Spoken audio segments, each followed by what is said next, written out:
think for me, our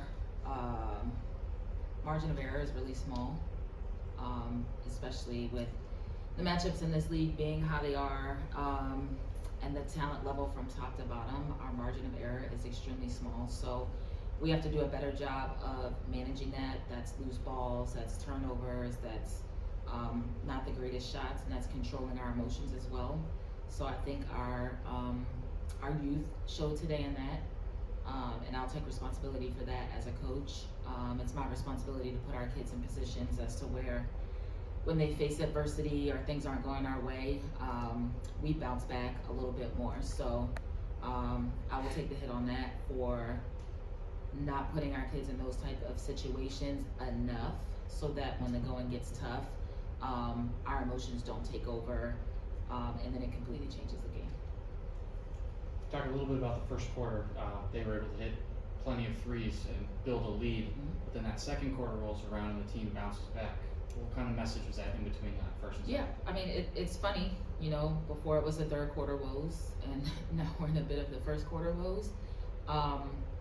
The message was keep plugging away. We needed to go harder. We needed to pick up our energy more. Our tempo was slow. But for us and for our staff, I mean, it started on the defensive end. The scout is the scout. Our assistants do a really, really good job of putting in tons of hours on, watching game film. And there are no surprises, believe it or not, how we tend to play at times. There are no surprises. So a little bit disappointed in that aspect of things earlier on and not being able to make the adjustment. But extremely proud of our kids in the way that they fought back and battled after that timeout in the second quarter, in the second half. So just proud of them for, fighting back and not completely folding at that moment. When you look at the offense from today, you had 3 players in double figures, Jelena career high 24. Every player that stepped on the court put up some points. Yeah. That's got to be good to see. Yeah, it's good to see. We talk about consistently at practice amongst ourselves as a staff. We have a lot of different scoring threats at different times. Some in transition, some can shoot the three, some can shoot the three and put the ball on the floor. We're extremely athletic, so we feel as though we can score in a variety of ways. So tonight was a good night for us, very similar to Maine, and being able to get to the cup and score and put the points on the board.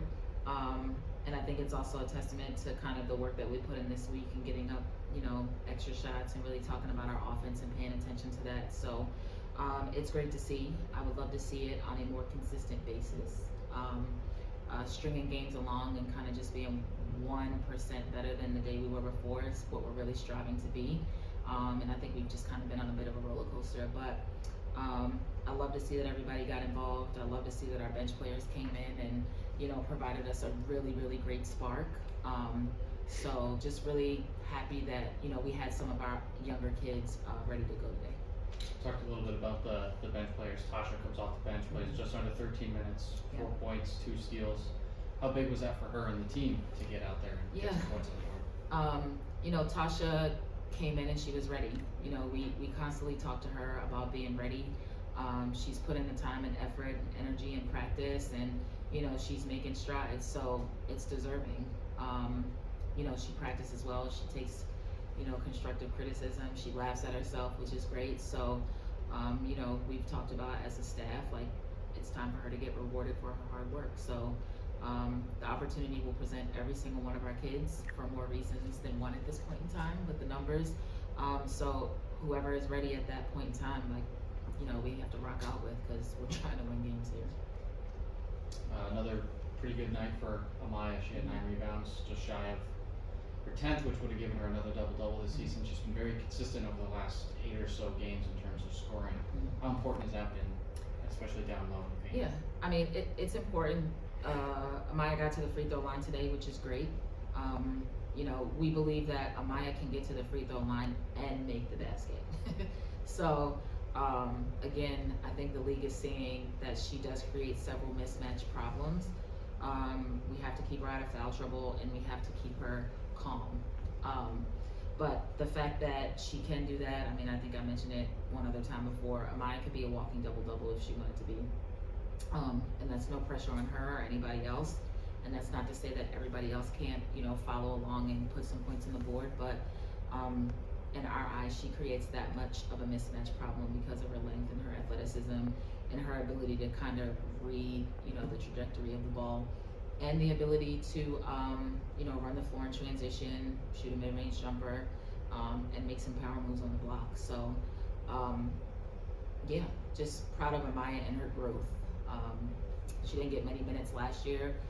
She got some spot minutes, so just the fact that she's been thrown in this position of starting every game and having to bang since Sydney's out right now with the post players day in and day out, just really proud of her growth as a sophomore thus far in her career.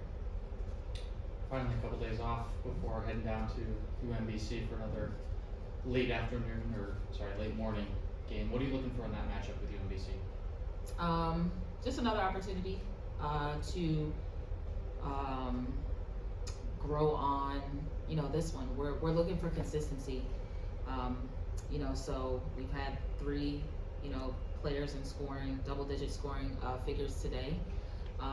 Obviously, we want to win, so we're not going down there for anything less than that. But just an opportunity to be sharp, an opportunity to defend, an opportunity to tighten up and kind of position ourselves in a place where it comes, conference tournament time, we're in decent standing.